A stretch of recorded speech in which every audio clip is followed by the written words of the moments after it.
तो साथियों, बहुजन मुक्ति पार्टी एक राष्ट्रीय स्तर की पार्टी है जो हमारे महापुरुषों की विचारधारा को लेकर काम कर रही है। जो महापुरुषों ने जो आंदोलन चलाया था, जो विचारधारा चलाई थी, उस विचारधारा को पूरा करने के लिए बहुजन मुक्ति पार्टी काम कर रही है। जैसे वर्तमान में अगर आप देखें तो जो वर्तमान की जो सरकार है, हमारे बहुजन समाज के हक और अधिकारों को छीनने का काम कर रही है। नए नए कानून बना रही है। उन कानूनों को हमारे जो बहुजन समाज के नेता हैं उनका समर्थन करते हैं और उनकी तरफ बिक जाते हैं। तो इस वजह से हमें बहुजन मुक्ति पार्टी का साथ सहयोग करना चाहिए और ज्यादा से ज्यादा ओबीसी के जो लोग हैं, क्योंकि 1931 में ओबीसी की जातिगत जनगणना हुई थी। 1931 के बाद आज तक ओबीसी के लोगों को ओबीसी की जातिगत जनगणना नहीं हो पाई है। तो इस वजह से ओबीसी के लोगों को भी ज्यादा से ज्यादा मात्रा में इस संस्था में जुड़ना चाहिए, इस पार्टी में जुड़ना चाहिए। बस इसी के साथ मैं अपनी बात खत्म करता हूँ। जय हिंद। धन्यवाद प्रदेश अध्यक्ष भारतीय ऊर्जा, आपने बहुत महत्वपूर्ण बातें कम समय रखी और इसी कड़ी वक्ताओं की अगली कड़ी में हम चाहेंगे माननीय रामशरण रागी जी, प्रदेश अध्यक्ष एमबीएससी मोर्चा, आपसे अनुरोध करना चाहेंगे आप भी यहाँ पे अपनी बातें रखें। मात्र 2 मिनट। बहुत बहुत धन्यवाद संचालक महोदय। सबसे पहले मूलनिवासी बहुजन समाज में जन्मे सभी महापुरुषों का आभार व्यक्त करते हुए मैं अपनी बात रखूंगा। साथियों, बहुजन मुक्ति पार्टी की जो परिवर्तन यात्रा है, 14वीं परिवर्तन यात्रा है, इस परिवर्तन यात्रा का नेतृत्व कर रहे माननीय अशोक वर्मा जी और मंच पर हमारे बुजुर्ग मार्गदर्शक जमुना दास साहब और कार्यकारी अध्यक्ष महोदय, सभी का सम्मान रखते हुए साथियों, मैं ज्यादा समय नहीं लूंगा। आपके बीच में सिर्फ इतना कहना चाहूंगा कि समस्याएं हमारी हैं तो समाधान भी हमको करना होगा। समस्याएं हमारी है तो समाधान हमको ही करना होगा। हमारी समस्या का समाधान करने के लिए कोई दूसरा आने वाला नहीं है। अभी तक 70 सालों में हम लोगों ने जिनका भरोसा किया, वाकई में अगर उन लोगों ने ईमानदारी से हमारे साथ ईमानदारी का व्यवहार किया होता तो इस बहुजन समाज की हालत नहीं होती। तो डॉक्टर बाबा साहब अम्बेडकर ने कहा था कि जागना होगा। ये जो मूल निवासी बहुजन समाज है, इसको जगाने की जरूरत है। जिसका दिमाग सुन्न हो चुका है, जागना होगा और जगाना होगा। एक आदमी को जागना होगा, 10 आदमी को जगाना होगा। जागने पर से काम चलने वाला नहीं है। एक आदमी को जागना होगा और 10 आदमी को जगाना होगा। जग करके एक शक्ति का निर्माण करना होगा। क्यों करना होगा? पहले मैंने बताया कि समस्याएं हमारी है तो समाधान भी हमको करना होगा, जिसके अंतर्गत बहुजन मुक्ति पार्टी पूरे देश में ही नहीं, उत्तर प्रदेश में ही नहीं, पूरे देश भर में जागृतीय कार्यक्रम चला रही है। साथियों, इस सोए हुए समाज को हमारे महापुरुषों ने जगाया, मानवर कांशीराम साहब ने इस समाज को जगाया, जागृत करके एक शक्ति का निर्माण किया। शक्ति साथियों हमारे दुश्मनों के हाथ में विलीन हो गई है। ये समाज शक्ति विहीन समाज हो गया है। तो आपको अपनी भूल शक्ति का निर्माण करना होगा। अपनी समस्या का भूल समाधान करने के लिए बहुजन मुक्ति पार्टी का झंडा बुलंद करना होगा। इन्हीं बातों के साथ मैं अपनी बातों को खत्म करता हूँ। आपने हमारी बात को सुना। धन्यवाद। जय हिंद, जय भारत, जय हिंद। धन्यवाद रामशरण रागी सर, आपने बहुत महत्वपूर्ण बातें कम समय रखी। साथियों, हम जिनका बेसब्री से इंतजार कर रहे हैं और इस बुंदेलखंड प्रभारी हैं जो माननीय अशोक वर्मा जी, इस यात्रा का नेतृत्व भी कर रहे हैं। हम चाहेंगे वो हमारे बीच में, हमारे साथियों के बीच में आए और अपनी बात रखें। माननीय अशोक वर्मा जी।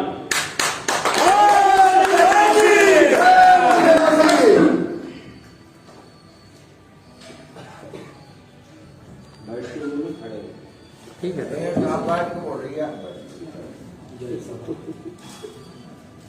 धन्यवाद संचालक महोदय जी। साथियों, सभी को जय भीम, जय मूल निवासी। आज बहुजन मुक्ति पार्टी के माध्यम से पूरे उत्तर प्रदेश के अंदर 5 जोन में परिवर्तन यात्राएं चल रही। उन 5 जोन में जो यात्राएं चल रही हैं, बुंदेलखंड के अंदर जो परिवर्तन यात्रा आज आपके बीच कदौरा में विधानसभा कालपी में आई हुई है और बहुजन मुक्ति पार्टी पूरे उत्तर प्रदेश के अंदर जागरण और महाजागरण का जो कार्यक्रम है वो निरंतर चला रहे हैं। जागरण और महाजागरण का ये जो कार्यक्रम है, इस काफिले को बहुजन मुक्ति पार्टी लेकर के चल रही है और लोग इसका साथ सहयोग कर रहे हैं। साथियों, समाज के अंदर एक शून्य पैदा हो गया है। समाज के अंदर शून्य पैदा हो गया नेतृत्व का। जो लीडरशिप हमारे महापुरुषों ने, बहुजन नायक मान्यवर कांशीराम साहब ने तैयार किया, SC, ST, OBC और माइनॉरिटीज के बीच में जो लीडरशिप तैयार किया, वो लीडरशिप अब शुद्ध हो चुकी है और आज हमारा जो मूल निवासी 85% बहुजन समाज है, वो आज फिर चौराहे पर आकर खड़ा हो गया। इस बात को बहुजन मुक्ति पार्टी ने समझा और समझ करके ये बीड़ा उठाया कि अब हमें समाज में जाना होगा और समाज में जाकर के हमारे महापुरुषों की जो साहू फूले अम्बेडकरी विचारधारा है, उस विचारधारा के माध्यम से जागरण पैदा करना होगा, वरना समाज के अंदर समस्याएं बहुत ज्यादा हो गई। साथियों, ये जो बहुजन मुक्ति पार्टी यात्रा लेकर के चल रही है, ये चुनाव का मामला नहीं है। चुनाव तो 15 दिन के लिए आते हैं, 5 साल में वो चले जाते हैं। ये मामला हमारे समाज में जागृति का है। 1927 में डॉक्टर बाबा साहब अम्बेडकर ने एक बात कही थी, ये मेरे लोगों, महाराष्ट्र में महाड़ का आंदोलन जो उन्होंने किया था 26 मार्च 1927 को डॉक्टर बाबा साहब अम्बेडकर ने कहा था, ये मेरे लोगों, जागृति का अखंड दीप जलाए रखना। ये जो जागृति है, इसका अखंड दीप जलाए रखना, इसको बुझने मत देना। साथियों, इस परिवर्तन यात्रा में सभी लोग साथ सहयोग कर रहे हैं। आज इस कदौरा गांव में ये जो सभा हो रही है और आप लोग इस सभा को समर्थन दे रहे हैं और साथ सहयोग कर रहे हैं, तो मैं आप सभी लोगों का सबसे पहले तहे दिल से शुक्रिया अदा करता हूं कि आप लोग, समाज जो है चाहता है कि परिवर्तन होना चाहिए। साथियों, आजादी के 70 साल इस देश को हो गए और उस आजादी के 70 सालों में, आजादी के 70 सालों में हमारे लोगों के हालात जैसे पहले थे वैसे ही हैं। आजादी का आंदोलन इस देश के अंदर चला, हमारे लोगों ने लाठियां खाई, गोलियां खाई, जेल गए और इतना ही नहीं, इस आजादी के आंदोलन में हमारे लोग हंसते हंसते फांसी के फंदे पर लटक गए। और इसलिए कि ये जो अंग्रेज नाम का विदेशी है, ये अगर इस देश को छोड़ देगा तो इनकी गुलामी से हम आजाद हो जाएंगे और हम अपने अधिकारों को हासिल करेंगे। ऐसा तथाकथित आजादी का आंदोलन इस देश के अंदर चलाया गया और हमारे लोग उस आजादी के आंदोलन में सहभागी हुए। अंग्रेज इस देश के अंदर से चले गए और कांग्रेस पार्टी के माध्यम से इस देश का जो आजादी का आंदोलन चलाया जा रहा था अंग्रेजों के विरोध में, ये कांग्रेस पार्टी के माध्यम से गांधी, जिसको मोहनदास करमचंद गांधी कहते हैं, गांधी जी इस आंदोलन को लीड कर रहे थे।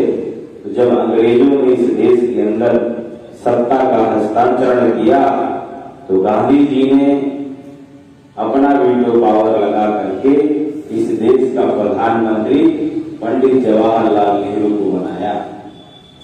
साथियों, 26 जनवरी 1950 को भारत में भारतीय संविधान लागू हुआ और उस दिन से लोकतंत्र की शुरुआत हुई। तो 26 जनवरी 1950 को जो भारतीय संविधान इस देश की जनता को डॉक्टर बाबा साहब अम्बेडकर ने सौंपा और भारत को सॉवरेन इंडिया बना दिया। इस देश की जनता को सुप्रीम बना दिया डॉक्टर बाबा साहब अम्बेडकर ने। जो लोग, जिन लोगों की परछाइयों से लोग डरते थे, जिन लोगों को जानवरों में तब्दील कर दिया गया था, बाबा साहब ने उनको ला करके बराबरी में खड़ा कर दिया। और डॉक्टर बाबा साहब ने उस समय स्टेटमेंट दिया कि एक आदमी जितना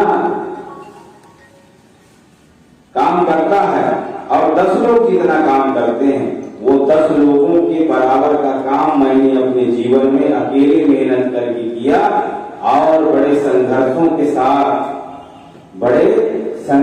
के साथ मैंने ये हक और अधिकार अपने विरोधियों से छीना हासिल किया है।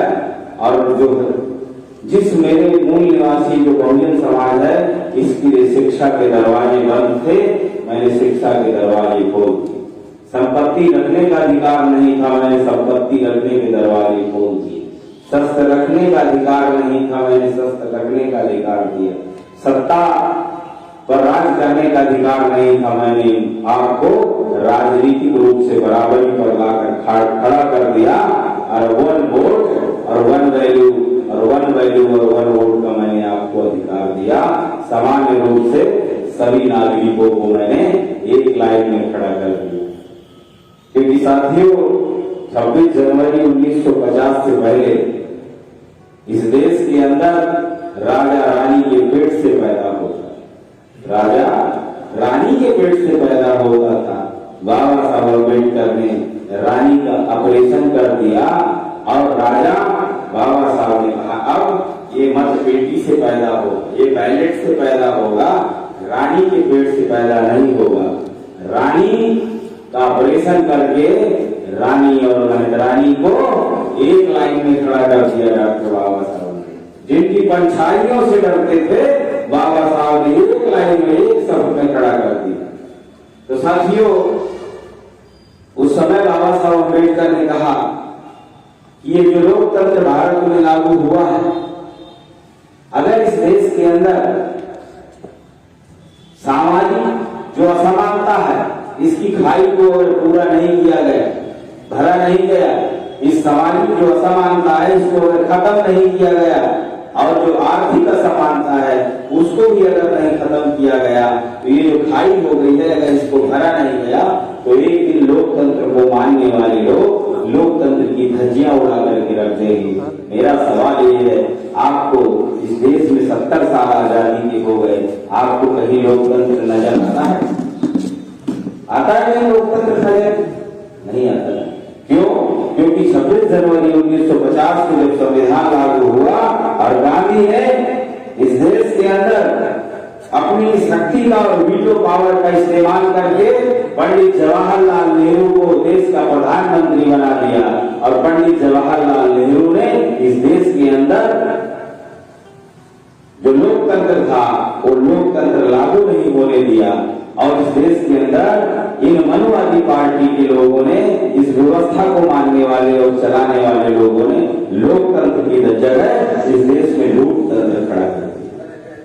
क्या खड़ा कर दिया? लूट तंत्र खड़ा कर दिया लोकतंत्र की जगह। इसलिए आज आपको चारों तरफ भ्रष्टाचार ही दिखाई देता है। हर आदमी अपनी जुबान में रहता है, किसी की मार लो पॉकेट, किसी की मार लो पॉकेट, मेरा क्या जाता है इसका जाएगा। ये मतलब ये मानसिकता सरकारी डिपार्टमेंट में चले जाओ तो वो बिना पैसे के बात नहीं करते। इस देश की जो प्रशासनिक व्यवस्था है वो भ्रष्टाचार में अकंठ डूब गई, अकंठ डूबी हुई। तो साथियों, ये जो कांग्रेस पार्टी है, इस देश के अंदर 70 सालों के इतिहास में इन्होंने जो लोकतंत्र की हत्या करके, पंडित जवाहरलाल नेहरू ने लोकतंत्र की हत्या किया कांग्रेस पार्टी के माध्यम से, और इस देश के अंदर लोकतंत्र खड़ा कर दिया। इसके बाद साथियों, कांग्रेस पार्टी नेहरू जी के बाद जो पंडित जवाहरलाल नेहरू है, उसके बाद इंदिरा गांधी के हाथ में बात दोहराई। जो पंडित जवाहरलाल नेहरू की बेटी, उन्होंने नारा दिया इस देश में गरीबी हटाओ। क्या नारा दिया? गरीबी हटाओ। साथियों, 2009 में मनमोहन सिंह की सरकार बनी, और उस समय पर मनमोहन सिंह की सरकार जब थी कांग्रेस पार्टी की, तो सेन गुप्ता कमेटी का रिपोर्ट आया कि इस देश के अंदर 83 करोड़ लोग भूखमरी और अधभूखमरी की कगार पर पहुंच गए हैं। ये सर्वे भारत सरकार का है, मेरा नहीं। ये भारत सरकार ने रिपोर्ट पब्लिश किया कि 83 करोड़ लोग इस देश के अंदर भूखमरी और अधभूखमरी की कगार पर पहुंच गए। और इंदिरा गांधी जी ने नारा लगाया गरीबी हटाओ, और ये 40 साल में रिपोर्ट आया, 50 साल 40 साल में, कि गरीबी इतनी ज्यादा बढ़ गई है कि 83 करोड़ लोग भूखमरी की कगार पर पहुंच गए। इसका मतलब ये है कि इन्होंने गरीबी हटाओ का नारा तो लगाया, लेकिन अंदर से गरीबों को ही हटाने का प्लान बना दिया। इसीलिए 83 करोड़ लोग भूखमरी की कगार पर आ गए। अगर गरीबी हटाओ का नारा होता और उसको एजेंट लागू किया होता, जो कथनी और करनी में अंतर नहीं होता, तो 83 करोड़ लोग भूखमरी की कगार पर पहुंच गए, ऐसा रिपोर्ट क्यों आता? नहीं आना चाहिए। हालात में परिवर्तन होना चाहिए, नहीं। साथियों, ये जो कांग्रेस पार्टी है, इसने सबसे ज्यादा हमारे लोगों की सत्यानाश। 26 जनवरी 1950 को जो लोकतंत्र लागू हुआ भारत में, उस संविधान के अंदर बाबा साहब अम्बेडकर ने रानी का ऑपरेशन करके एक बेहतरीन क्वालिटी का हथियार दिया। क्या दिया? वोट का अधिकार। क्योंकि बाबा साहब को पता कि मैं आज ये बात कह तो रहा हूं कि शासक करती जवान बनना, जाओ घर की दीवारों पर लिख दो, लेकिन इनकी घरों की तो दीवारें ही नहीं है, इनके तो झोपड़े बने हुए हैं। पर उस समय पर बाबा साहब ने ये बात कही, तो बाबा साहब को पता था कि मैंने बात तो कह दी और ऐसा करना भी है।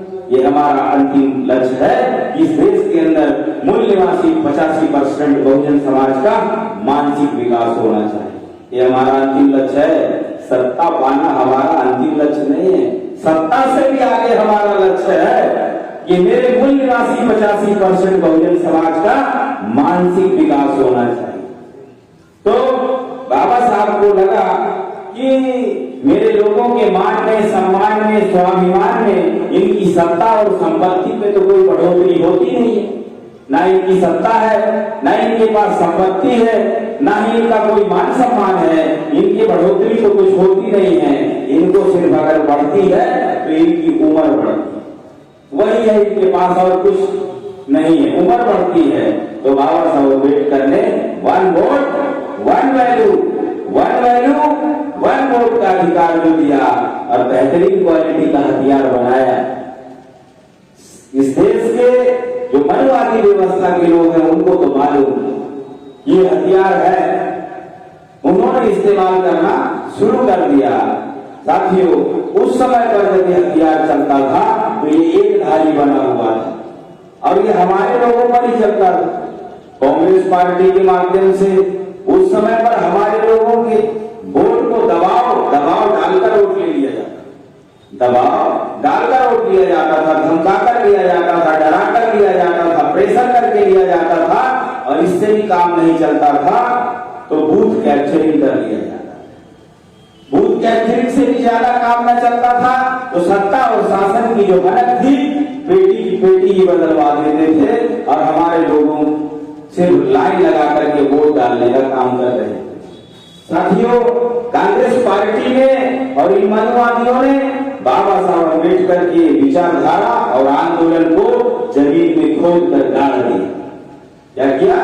बाबा साहब अम्बेडकर के आंदोलन को इन मनवादियों ने और कांग्रेसियों ने खोद करके गाड़ दिया जमीन में और मिट्टी डाल दिया। समाज के अंदर एक मसीहा पैदा हुआ जिसका नाम बहुजन नायक काशीराम।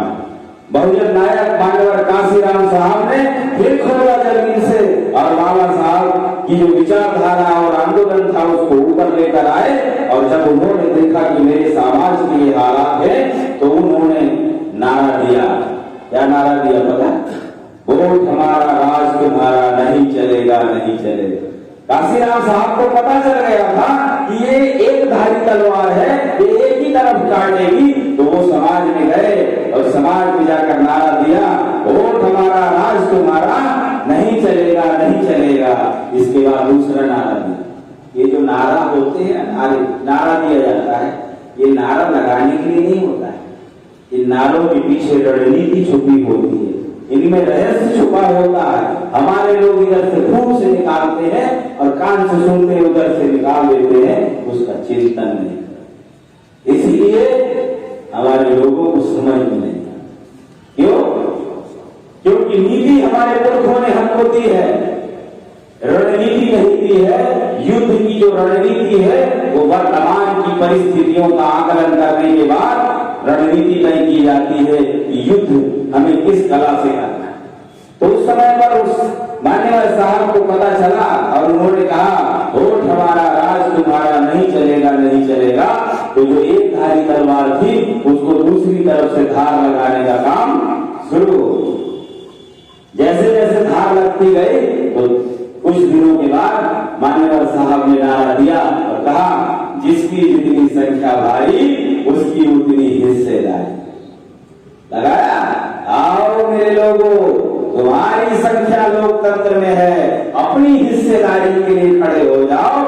और उन्होंने बाबा साहब अम्बेडकर का जो आंदोलन है उसको पुनर्जीवित किया भारत के अंदर। इन मनवादियों ने और ये जो मनवादी व्यवस्था को मानने वाले जो लोग हैं, इन्होंने उस आंदोलन को जो दफना दिया गया था बाबा साहब का आंदोलन, उसको पुनर्जीवित मान्यवर काशीराम साहब ने किया। और दो धारी तलवार बनी। जो एक धारी तलवार थी उसको दो धारी बनाया। जब ऊपर को चलती थी तो ऊपर को काटती है, अब नीचे को चलती है तो नीचे को काटती है। पहले नीचे को ही काटती थी, उन्होंने ऊपर से भी धार लगा दिया। तो धार लगाया, लोगों को अपील किया, लोग आए और साथ सहयोग किया और एक धारी तलवार को दो धारी बनाया। और जैसे ही ऊपर को काटने लगी तो ये मनवादी व्यवस्था के जो लोग हैं इनकी छाती पर सांप रोकने लगा। पहले तो नीचे को काटती थी, ऊपर को काटने लगी, ये तो प्रॉब्लम हो गया। हुआ ना? बताओ। जब समाजवादी पार्टी और बहुजन समाज पार्टी की ज्वाइंट गवर्नमेंट उत्तर प्रदेश के अंदर बनी और वो जो भट्टी से जागृति जो मान्यवर साहब ने किया था, आपको पता होना चाहिए कि उत्तर प्रदेश की विधानसभा के अंदर विधायकों ने हमारे जो समाज से जीत कर गए थे वहां लाख घूसे चलाने का काम किया था। और केसरीनाथ त्रिपाठी उस समय विधानसभा के अध्यक्ष थे, उनको इस टीचर पर डाल कर दिया। ऐसे लड़ाकू लोगों को समाज के अंदर पैदा किया मान्यवर बहुजन नायक काशीराम साहब ने, जो समाज कहता था कि ये तो हो ही नहीं सकता, करके दिखाया। जैसे जैसे उनके षड्यंत्र साहब को पता चले तो उन्होंने कहा, क्या कहा? ये जो कांग्रेस पार्टी है ये सांपनाथ है और ये जो बीजेपी पार्टी है ये नागनाथ है। सांपनाथ जब डसता है तो जहर धीरे धीरे चढ़ता है, धीरे धीरे चढ़ता है। और जब नागनाथ डसता है तो आदमी का 2-4 घंटे में ही काम तमाम हो जाता है। तो इस तरीके से साथियों ये जो जागृति पैदा किया उन्होंने, तो समझ में आया कि जो हमारी पीड़ा है इस मनवादी व्यवस्था की वजह से है। इसलिए व्यवस्था में मान्यवर काशीराम साहब ने विद्रोह करा दिया। और विद्रोह हुआ, हमारे लोग विद्रोह कर गए। और आपको बता दूं, उत्तर प्रदेश के अंदर कांग्रेस पार्टी खत्म, थोड़ा बहुत ऐसे खिसक रही है, पता है आप लोग। काशीराम साहब ने उत्तर प्रदेश में कांग्रेस पार्टी की रीढ़ की हड्डी तोड़ दी, वो आज भी नहीं खड़ी हो पा रही, सिर्फ खिसक रही। ये जो सांपनाथ है उसकी रीढ़ की हड्डी तोड़ दी और वो खिसक रही है। तो साथियों, इस तरीके से ये जो वोट का अधिकार है हमारे लोगों को समझ में नहीं आया। हमारे महापुरुषों ने जागृति किया और हमारे लोगों ने कुछ करके दिखाए। दूसरा, इस देश के अंदर साथियों मनुवादी जो व्यवस्था है उस व्यवस्था को सुचारू रूप से संचालित करने वाले जो लोग हैं वो आज भी डंक मारना नहीं छोड़ते हैं। लोकतंत्र भारत में लागू हुआ, हमारे लोगों को रिलैक्सेशन तो हुआ, बोलने का अधिकार, चलने का अधिकार, सार्वजनिक स्थलों पर जाने का अधिकार, जीवन की सत्ता और शासन में भागीदारी का भी अधिकार तो मिला। थोड़ा रिलैक्स हुआ तो हमारे लोगों ने कहा सब कुछ हो गया हमारे पास, अभी पीड़ा समाज की खत्म हो गई। ऐसा जो हवा में उड़ने का काम चालू हो गया और दुश्मन को मालूम था कि मेरी व्यवस्था के विरोध में जो व्यवस्था का निर्माण हो रहा है आने वाले समय में ये मेरे लिए संकट पैदा करेगा। तो ये जो नागनाथ है और सांपनाथ है, इन्होंने प्लान बनाया और प्लान बना करके इन लोगों ने हमारा जो घर है उसके अंदर घुसपैठ करने का काम किया। सांप जो होता है वो कभी घर नहीं बनाता, वो चूहे की बिल में जाता है, पहले चूहे को खाता है और फिर चूहे के घर में आराम से कब्जा करके रहता है। सांप कभी घर नहीं बना। इस तरीके से साथियों ये हुआ, इस बात को समझने की जरूरत है। जो जागृति पैदा हुई उसके माध्यम से जो काशीराम साहब ने कहा कि जिसकी जितनी संख्या भारी उसकी उतनी हिस्सेदारी। शेड्यूल कास्ट के लोगों को संविधान में रिजर्वेशन फंडामेंटल राइट में डाला गया। जो रिजर्वेशन है वो कितने प्रकार का है पता है आपको? 4 प्रकार, एक नहीं, जो आरक्षण है वो 4 प्रकार का है। Reservation in education, reservation in services, reservation in promotion और रिजर्वेशन इन पॉलिटिक्स। ये 4 प्रकार का रिजर्वेशन, जिसमें reservation in education, reservation in services, reservation in promotion ये फंडामेंटल राइट में है और रिजर्वेशन इन पॉलिटिक्स ये 10 साल के लिए डॉक्टर बाबा साहब अम्बेडकर ने लागू किया था कि इसको 10 सालों के बाद इसकी समीक्षा करना और समाज को अगर इसकी जरूरत हो तो इसको आगे बढ़ाना वरना खत्म कर देना। साथियों, ये जो नागनाथ जो सांपनाथ पार्टी है इस 70 सालों में लगभग 55 साल इस देश पर राज किया और इसने हमेशा रिजर्वेशन इन पॉलिटिक्स को का जो रिजर्वेशन है हर 10 साल के बाद एक्सटेंड कर दिया। समाज के किसी नेता से पूछने का काम इन्होंने नहीं किया और समाज के अंदर इन लोगों ने रिजर्वेशन इन पॉलिटिक्स को एक्सटेंड किया। हमारे लोगों ने इस बात को समझा, जो सरकारी अधिकारी कर्मचारी हो गए उन लोगों ने सोचा हमारा रिजर्वेशन बढ़ गया, खुश हो गए। उनको मालूम नहीं है कि पुरखों ने जिसको खत्म करने के लिए कहा गया उसको बढ़ाने का काम किया जा रहा है।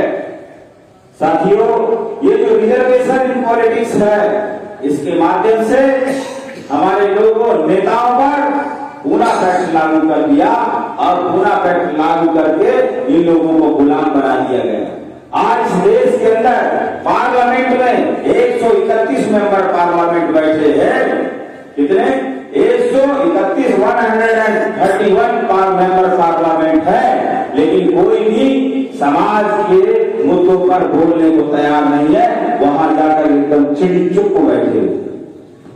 बाबा साहब अम्बेडकर कहते हैं कि ये जो पूना पैक्ट लागू हुआ है ये मेरे समाज के लिए खतरा पैदा करेगा और समाज के अंदर दलाल पैदा किए जाएंगे और ये समाज की दलाली करेंगे।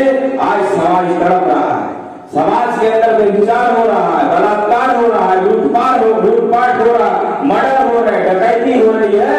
और अगर जो हमारा पीड़ित समाज है पुलिस स्टेशन के अंदर अगर चला जाता है अपनी FIR लिखवाने को, तो वो पुलिस स्टेशन पर बैठा हुआ जो थानेदार है, दरोगा है, वो डांट डपट कर हमारे लोगों को भगा देता है। ये हालात है। 131 पार्लियामेंट में बैठे हुए हैं, आज चाहे इकट्ठा होकर के किसी भी पार्टी की सरकार को गिरा सकते हैं। इतनी ताकत है। दिया परमानेंट सत्ता को दिया, बाबा साहब ने परमानेंट हिस्सेदारी सत्ता में दी। किसी की भी सरकार आए तुम सभी इकट्ठा हो जाओगे तो किसी की भी सरकार आधे घंटे के अंदर गिर जाएगी। विड्रॉ कर लो, गिर जाएगी। लेकिन इनको खसी कर दिया। खसी समझते? अरे बुंदेलखंड के लोग हैं, जान गए। क्योंकि मैं किसान का बेटा हूं, गांव देहात का रहने वाला हूं, तो इसलिए मैं जानता हूं कि बैल को जोतने से पहले उसको खसी किया जाता है, इसके बाद उसको हल में जोता जाता है। क्योंकि वो जो बैल है वो जोतने के ही काम आता है, बाकी किसी काम में नहीं आता। वो बैल के जीवन में फुल स्टॉप लग जाता है, फुल स्टॉप हो गया, आगे कुछ नहीं कर पाएगा, खाली जोतने के काम आएगा। तो हमारे समाज के अंदर जो नेता पैदा हुए ये इनको खसी कर दिया गया है और इनकी जिंदगी में फुल स्टॉप लगा दिया गया है कि तुम अब किसी काम के नहीं हो, खाली अपनी सुविधा के बारे में सोचो। समाज की सुविधा के बारे में अगर सोचोगे तो अगली बार तुम्हारा टिकट काट देंगे। क्या टिकट काट देंगे तो वो चिड़ी चुप हो जाता है। टिकट काट देंगे तो फिर मेरी तो पूंछ कट जाएगी, पूंछ कट जाएगी तो क्या करूंगा? इसलिए वो चिड़ी चुप रहता है। चाहे समाज पर अत्याचार हो, समाज पर उत्पीड़न हो, उससे कोई लेना देना नहीं। साथियों, इस तरीके का कैरेक्टर ये सांपनाथ ने बनाया और नागनाथ ने हमारे नेताओं को बनाया और हमारे लोग आज उन्हीं लोगों का अनुसरण करते। तो देहाती की बुंदेली में वो बाना साइड की जो बुंदेली है उसमें एक कहावत है देसी, मारे सुर खटके पर दिया। जो सुअर को अगर खटी मार दे तो वो उसी के पीछे पीछे भागना शुरू करता है। ये हालात हमारे समाज का निर्माण कर दिए। तो इस तरीके के हालात है। तो साथियों, जब मान्यवर काशीराम साहब ने नारा लगाया जिसकी जितनी संख्या भारी उसकी उतनी हिस्सेदारी, शेड्यूल कास्ट के लोगों को संविधान में फंडामेंटल राइट में दिया, तो मान्यवर साहब ने कहा कि ये जो मेरा पिछड़ा समाज है इसका क्या होगा?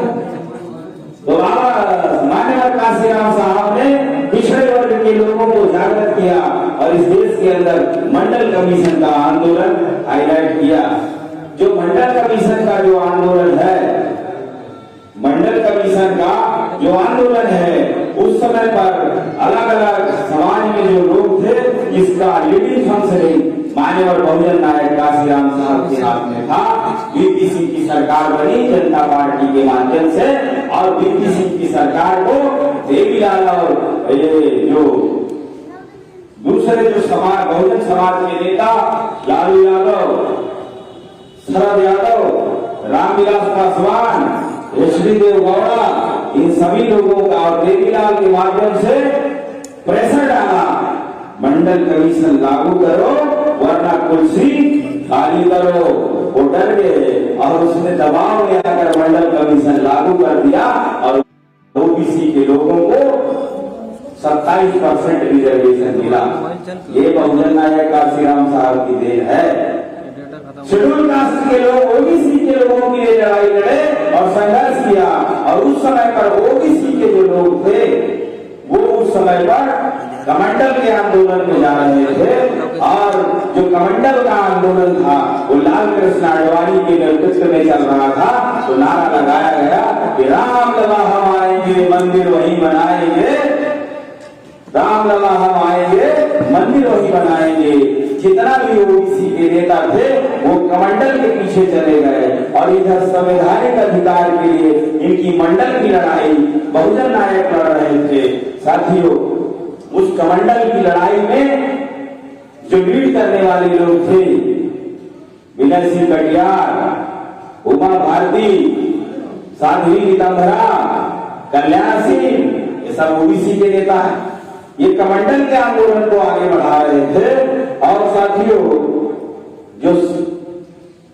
जो राम मंदिर का जो मुद्दा है, जो सांपनाथ है, उसने खोला, क्योंकि राम मंदिर का जो ताला खोलने का और बंद करने का प्रोग्राम राजीव गांधी के माध्यम से मूर्ति रखवाया उसके अंदर, और ओबीसी का जो बीजेपी के जो नागनाथ है, इन्होंने उसको टेकअप कर लिया और उस आंदोलन मंडल कमीशन के आंदोलन को मंडल कमीशन में तब्दील करने के लिए आंदोलन चलाया। आज साथियों 2014 में नरेंद्र मोदी की सरकार केंद्र में आई, जो ईवीएम से बनाई गई सरकार है, इन्होंने सुप्रीम कोर्ट के अंदर दबाव डाला जुडिशरी में, और जुडिशरी के माध्यम से फैसला करवाया कि राम का मंदिर यहीं पर बनेगा और राम का मंदिर यहाँ है।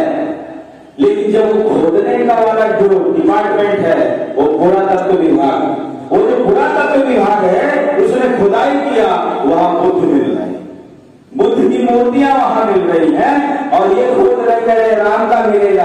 अरे राम का तो गिट्टी भी नहीं मिला भाई, गिट्टी भी नहीं मिला, वहां तो बुद्ध निकल है। इन्होंने उसको दबाया और राम मंदिर बनाने का काम जारी किया। सवाल मैं जो समझा रहा हूं, उस बात को समझने की जरूरत है। तो राम मंदिर की जो कमेटी बनी, जो ट्रस्ट बना कि राम मंदिर बनेगा, तो उस समय पर जो ओबीसी के नेता थे, जिन लोगों ने कमंडल के आंदोलन को लीड करने का काम किया, और जब कमेटी बनी तो किसी भी नेता को उसमें कमेटी में नहीं रखा, कमेटी में नहीं रखा, किसी भी एक भी नेता को नहीं रखा ओबीसी के। मतलब क्या किया, इस्तेमाल किया और इसके बाद फिर देहात में जाओ, कोई आदमी जंगल में जाता है तो उसको टट्टी लग जाती है, जब उसको टट्टी लग जाती है और पानी नहीं होता है तो क्या होता है, अब वो प्रकृति की पुकार है तो सुनेगा ना, जाकर वो जाता है, वो करता है, और करने के बाद मिट्टी का ढेला उठाता है और ऐसे पोंछता है, और पोंछ करके फेंक देता है। कमंडल का आंदोलन लीड करने वाले जो ओबीसी के नेता थे, इन लोगों को ढेले की तरह पोंछ करके इन मनुवादियों ने, और जो नागनाथ है, ऐसा फेंक दिया। साथी, ये हुआ। दूसरा, इस देश के अंदर 1931 में ओबीसी की जाति आधारित जनगणना हुई। इस देश के अंदर ओबीसी की जाति आधारित जनगणना हुई और आंकड़ा बताया गया कि ओबीसी की संख्या 52% है। मेरा सवाल है कि इस देश की जो जनसंख्या है, उधर बैठना, जिस देश की जो जनसंख्या है वो 125 करोड़ हो गई है, और 125 करोड़ जनसंख्या अगर बढ़ गई है तो ओबीसी की भी संख्या में बढ़ोतरी हो गई। अब जो ओबीसी की संख्या 52% थी, आज वो लगभग 60 से 65% हो गई। संख्या, देश की संख्या, पॉपुलेशन बढ़ गई तो इनकी भी तो बढ़ गई ना। अगर पॉपुलेशन की संख्या घटती तो इनकी भी घटती, सिंपल सी बात है। तो इनकी संख्या आज तक गिनती नहीं हुई। साथियों, इस देश के अंदर सरकारों ने ओबीसी की जाति आधारित गिनती नहीं कराया। इस देश के अंदर शेर की गिनती होती है, चीते की गिनती होती है, भालू कितने हैं, बैल कितने हैं, जानवर घास कितनी है, इस तरीके से बंदर कितने हैं, ये सारी गिनती होती है, पर ओबीसी की गिनती नहीं होती है। साथियों, जैसे स्त्री होती है, पुरुष होता है, ये जो दो है ये लिंग है, स्त्रीलिंग और पुरुष लिंग, ये दोनों लिंग है, नर और नारी। इसी के बीच में एक लिंग है, ना वो नर है ना वो नारी है, जिसको किन्नर कहा जाता है। देसी भाषा में लोग उसको छक्का और हिजड़ा कहते हैं। तो छक्का और हिजड़ा कहते हैं जब वो लोग रेलवे स्टेशन पर जाते हैं तो वो देखते हैं जो टॉयलेट होता है, टॉयलेट करने के लिए, पेशाब करने के लिए, तो वहां देखते हैं एक तरफ पुरुष लिखा होता है, एक तरफ स्त्री लिखा होता है, वो दुविधा में पड़ जाते हैं कि पुरुष वाले में जाए कि स्त्री वाले में जाए। तो उन्होंने दिमाग लगाया और सोचा कि क्यों ना हमारा भी रिजर्वेशन होना चाहिए। जब पुरुष के लिए फिक्स है, स्त्री के लिए फिक्स है, तो हम भी तो मानव है। मानवता के आधार पर हमारा जो लिंग है, जो भी है ठीक है, ये नेचर की देन है, पर हमारा भी तो फिक्स होना चाहिए। उन लोगों ने आपस में, सारे हिजड़ों ने अपनी जो है मीटिंग बुलाई और मीटिंग बुला करके उन लोगों ने संघर्ष किया और मोर्चा निकाला और भारत सरकार को कहा कि हमारी गिनती कराओ, कि हमारी संख्या कितनी है इस देश के अंदर, पता कराओ। तो भारत सरकार ने उनकी गिनती कराई। मतलब इस देश के अंदर हिजड़ों ने अपनी गिनती करवा ली, लेकिन 1931 से लेकर अभी तक 90 साल हो गया। 90 साल में इस देश में पिछड़ों ने अपनी गिनती नहीं करा। हिजड़ों की गिनती हो गई, पिछड़ों की नहीं हुई। तो इस दुनिया में 7 अजूबे हैं। ये भारत में दुनिया में 7 अजूबे हैं और इस दुनिया का जो 8वां अजूबा है तो वो ओबीसी के लोग हैं। 8वां अजूबा है ये दुनिया। 7 तो है, ये 8वां है। 90 साल के इतिहास में अपनी गिनती नहीं करा सके, क्योंकि ये जो मनुवादी पार्टियों के लोग हैं, ये जो नागनाथ है, ये जो सांपनाथ है, ये नहीं चाहते हैं कि इस देश के अंदर ओबीसी की जाति आधारित गिनती हो। अगर ओबीसी की जाति आधारित गिनती होती है, आंकड़ा आ जाएगा, आंकड़ा आ जाएगा, आंकड़ा आ जाएगा तो पॉलिसी बनाना पड़ेगा, पॉलिसी बनाना पड़ेगा तो बजट देना पड़ेगा। बिना बजट के तो विकास होने वाला नहीं है। आज तक ओबीसी के विकास के लिए कोई भी बजट भारत सरकार नहीं देती, इनका अकाउंट ही नहीं खुला। क्यों? ये जो मनुवादी व्यवस्था के लोग हैं, ये नहीं चाहते हैं कि इस तरीके से हो। साथियों, बहुजन मुक्ति पार्टी इस आंदोलन में पहला मुद्दा ओबीसी की जाति आधारित गिनती कराने का है। ये हैंडबिल पैम्फलेट पढ़ लेगा। पहला मुद्दा ओबीसी की जाति आधारित गिनती कराई जाएगी और बहुजन मुक्ति पार्टी की जैसे सरकार आएगी, तत्काल प्रभाव के साथ ओबीसी की जाति आधारित गिनती की जाएगी। क्योंकि ये जो 8वां अजूबा है दुनिया में, जो भारत में, इस 8वें अजूबे को अजूबा नहीं रहना चाहिए। क्योंकि ये जो हमारे बैकवर्ड के लोग हैं, ये भोले शंकर लोग हैं, ये भोले शंकर लोग हैं। इनको बैकवर्ड का मतलब भी नहीं पता है।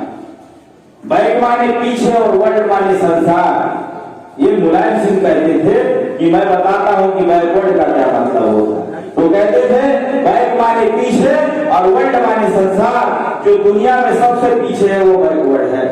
आज भी इन मनुवादी व्यवस्था के लोगों के पिछड़ों की में लगा हुआ है, अपने हक और अधिकार के लिए खड़े होने को तैयार नहीं। क्यों?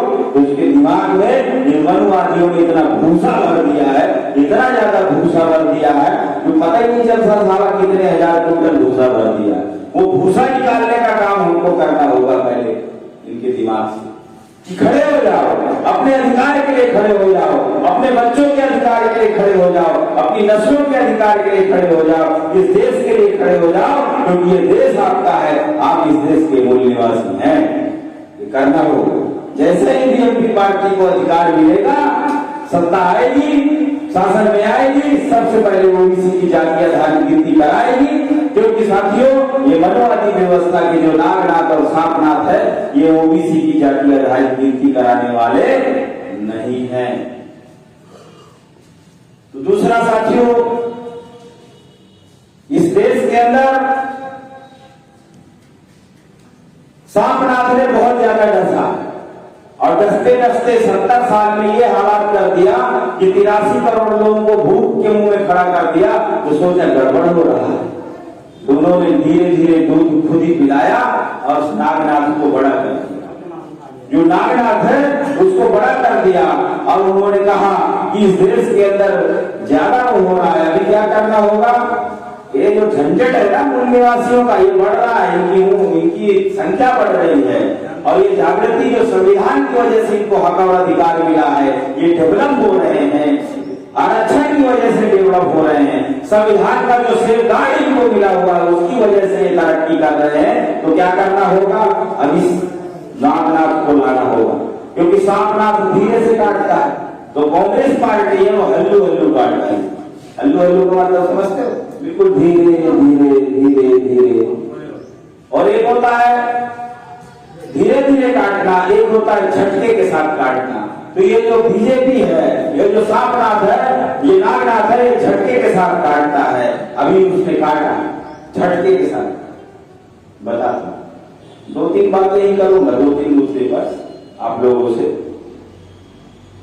2014 में जब नागनाथ को आगे लाने की बारी हुई तो इस देश की मनवादी व्यवस्था को संचालित करने वाले लोगों ने प्लान बनाया और ओबीसी का चेहरा दिखाकर नरेंद्र मोदी को पेश किया।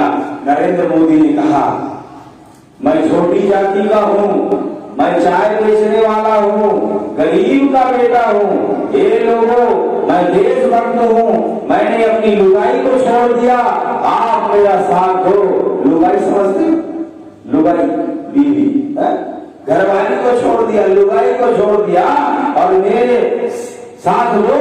अगर आप लोगों ने मेरी पार्टी को जिताया और दिल्ली पहुंचाया तो मैं आपको 15-15 लाख रुपया दूंगा। इस देश का काला जो धन है वो लेकर आऊंगा।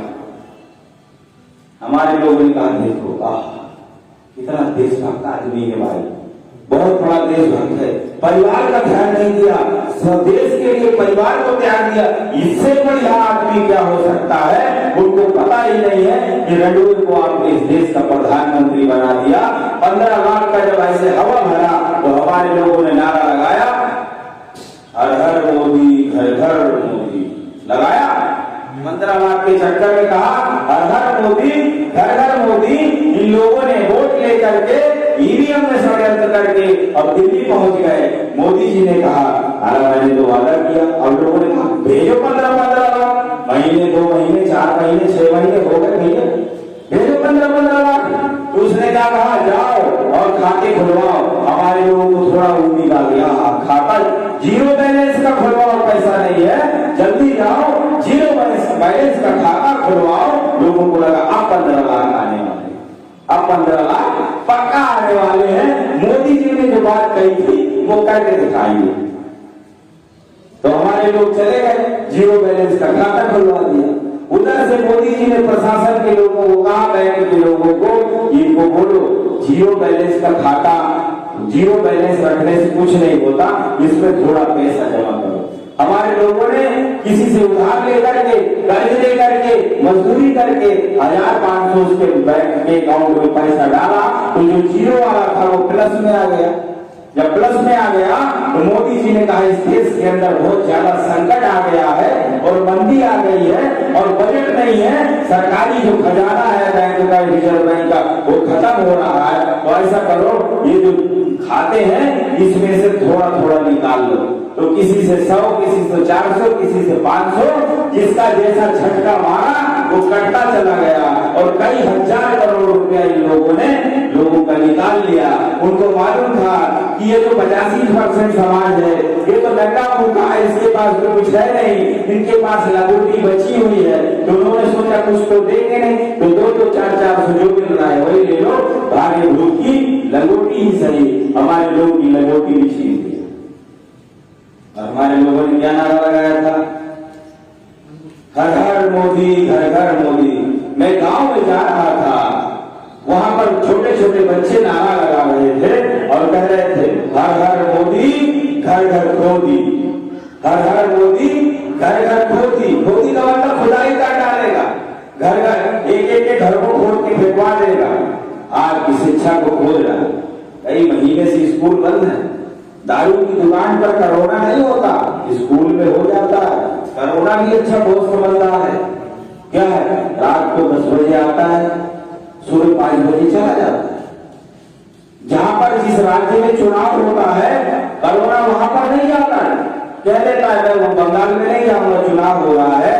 जहां पर चुनाव नहीं हो रहा कोरोना वहां पहुंच जाता है, समझदार है।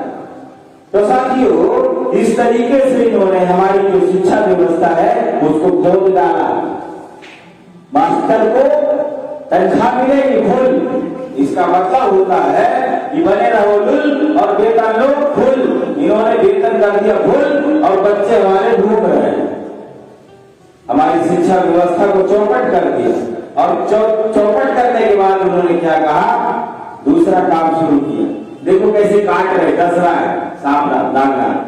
किसान आंदोलन, इन्होंने जो कृषि कानून बनाया, वो कृषि कानून जो बनाया, वो कृषि कानून इस तरीके का खतरनाक बनाया कि कॉन्ट्रैक्ट जो फार्मिंग है, वो कॉन्ट्रैक्ट फार्मिंग के तहत पर जो कानून बनाया, हमारे जो किसान लोग हैं उनको थोड़ा समझ नहीं आया, लोग रोड बनाए। और आज किसान दिल्ली में 7 महीने से बैठे हैं, 500 से ज्यादा लोगों की मौत हो चुकी है, 500 से ज्यादा किसानों की मौत हो चुकी है। और जो है अभी भी वो मोर्चे पर बैठे हैं। भारत सरकार कहती है, ये जो केंद्र में जो बीजेपी की सरकार है, वो क्या कहते हैं पता है, आप किसान मुद्दे पर हमसे चर्चा करो, पर किसान बिल जो है उसको वापस लेने की बात मत करो। बाकी आप चर्चा करो, वापस लेने की बात मत करो। तो इसका मतलब ये है, उन्होंने पक्के इरादे के साथ ये बना लिया है कि हम लोगों ने आपकी खेती को छीनना ही छीनना है और कॉन्ट्रैक्ट फार्मिंग के तहत इस देश का जो धन्ना सेठ है, जो पूंजीपति है, उसको दे देना है। तो आज जिनके पास जमीनें हैं, कुछ समय के बाद ये लोग उन जो जमीन के मालिक हैं, ये मालिक कुछ समय के बाद उस जमीन में नौकर बन जाएंगे।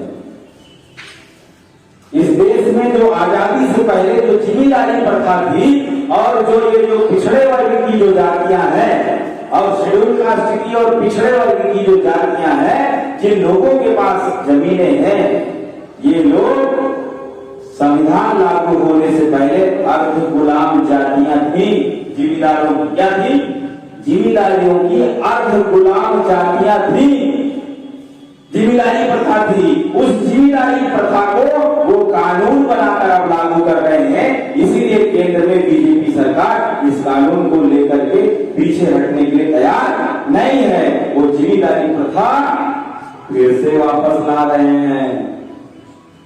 एक बात तो ये है, तो किसानों की जमीन हड़प करना और पूंजीपतियों को देना, मतलब गरीब और अमीर की जो खाई है उसको और ज्यादा बड़ी बना देना।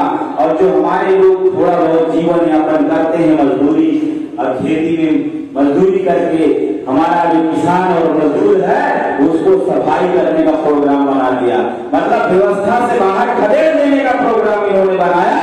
और इसीलिए केंद्र में बीजेपी सरकार इस कानून को पीछे लेने को तैयार नहीं, ये हमें समझना हो। दूसरा साथियों, ये जो सापड़ा नागनाथ है, अभी केंद्र उत्तर प्रदेश की जो सरकार है, योगी आदित्यनाथ, इसने कानून बनाया। और क्या बनाया मालूम है?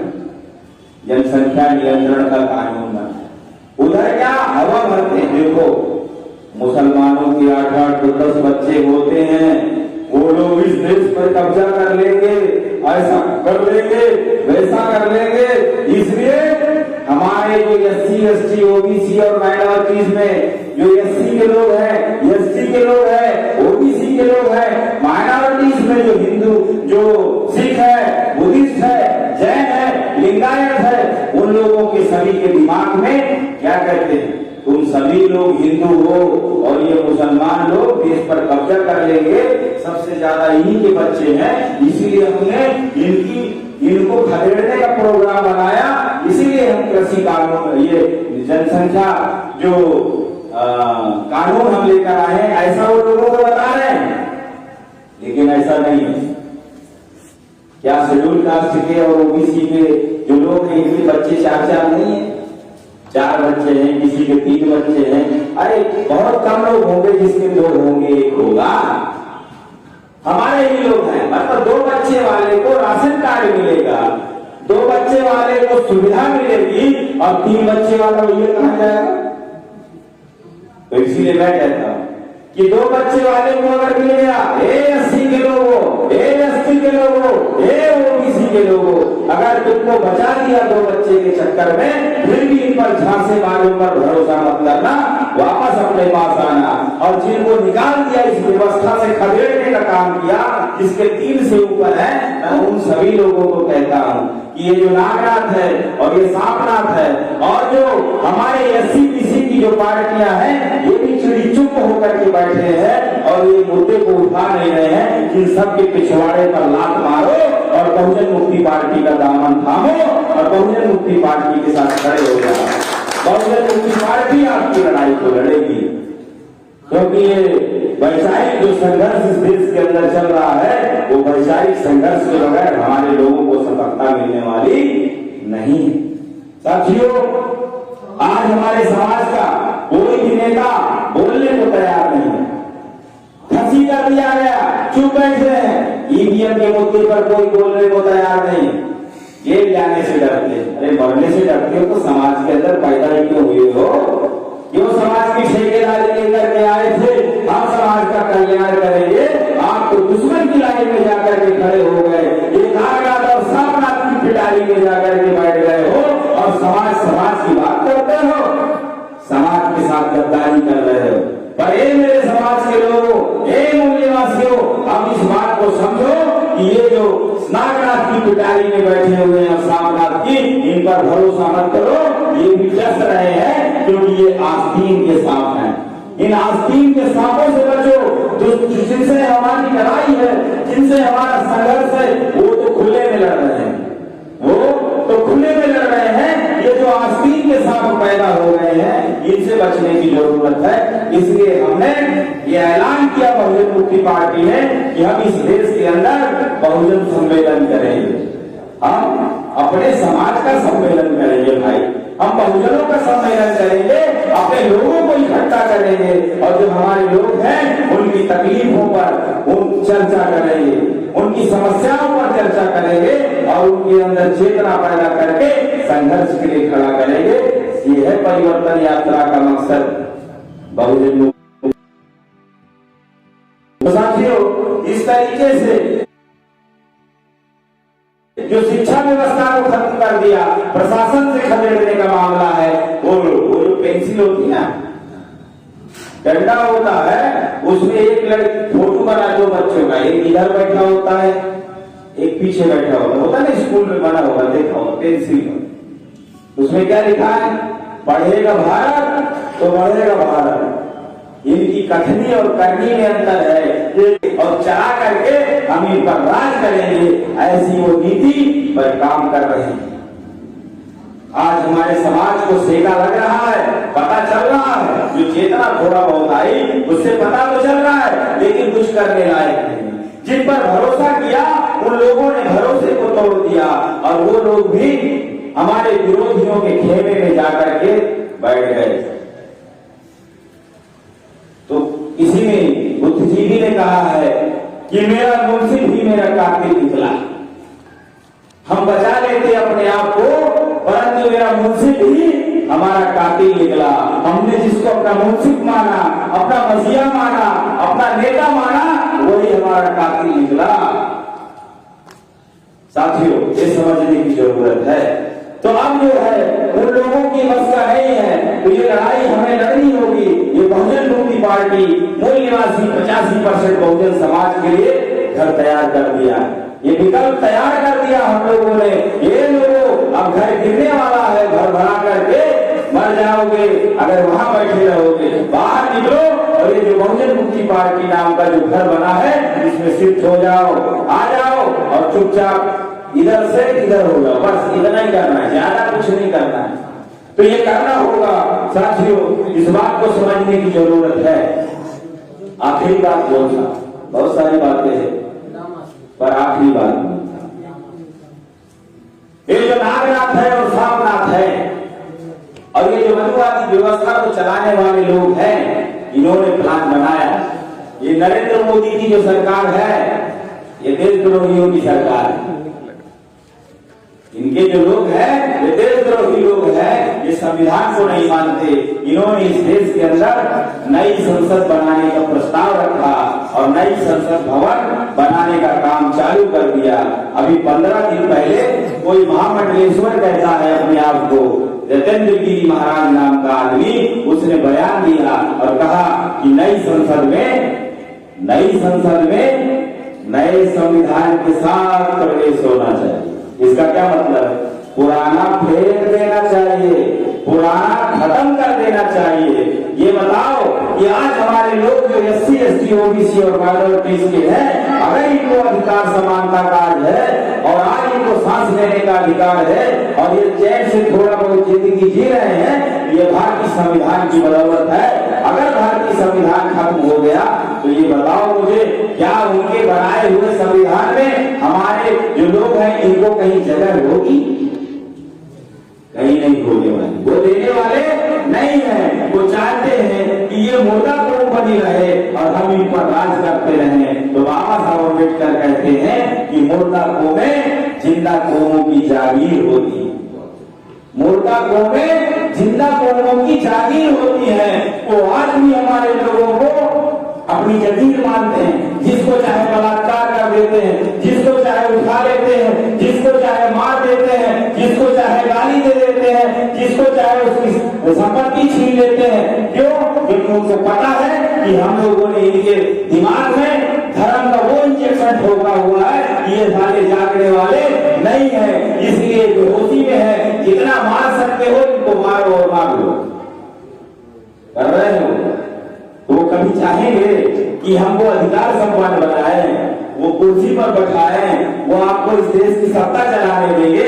साथियों, समाज के अंदर आज जागृति की जरूरत है, संविधान को बचाने की जरूरत है और संविधान को बचाने के लिए बहुजन मुक्ति पार्टी ने ये परिवर्तन यात्रा शुरू किया है। ये जो परिवर्तन यात्रा है, इसके पीछे का ये मकसद है, युद्ध होने वाला है, लड़ाई होने वाली है, कयामत आने वाली है और इस संविधान से ही हमारा सब कुछ है।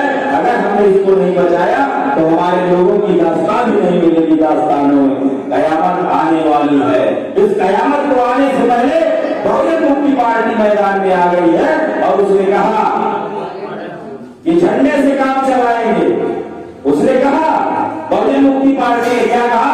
जब तक झंडे से काम चलेगा तब तक झंडे से काम चलाएंगे, नहीं तो हम अपने SC, ST, OBC और माइनॉरिटी के लोगों को इकट्ठा करेंगे और एक डंडा बनाएंगे और उस डंडे में झंडा लगाएंगे।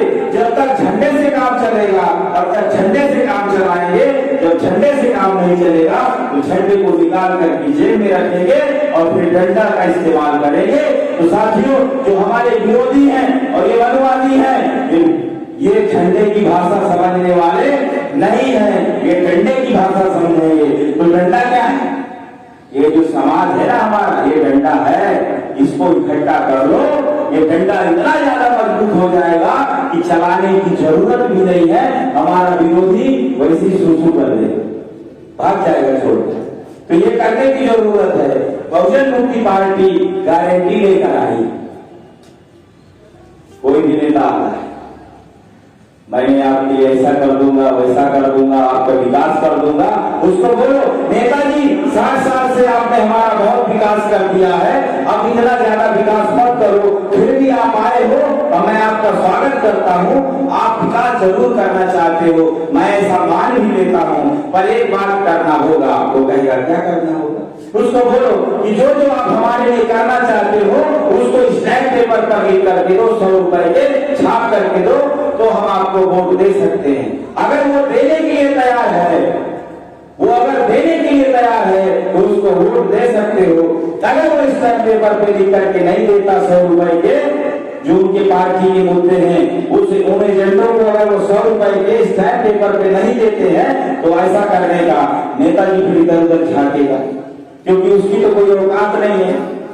ऊपर जो इनके आका बैठे हुए वो देने वाले नहीं है, तो उसको बोलने का, वो जब बोलेगा अच्छा कोई बात नहीं, बाद में मिलते हैं, बात करेंगे, ऐसा कहेगा और जाने लगेगा, तो उसको बोल समझ जाना ये देने वाला नहीं है। तो उसको बोलना नेताजी अब की बार दूर से नमस्कार, अब की बार दूर से नमस्कार। जो पार्टी हमको देगी गारंटी देगी, 100 रुपए की स्टैंप पेपर पर लिख कर देगी, हम उस पार्टी का समर्थन करेंगे, वरना हम किसी का नहीं करेंगे। हम आप पर भरोसा करके अपना वोट तो दे देते हैं, आप भी तो कुछ गारंटी दो।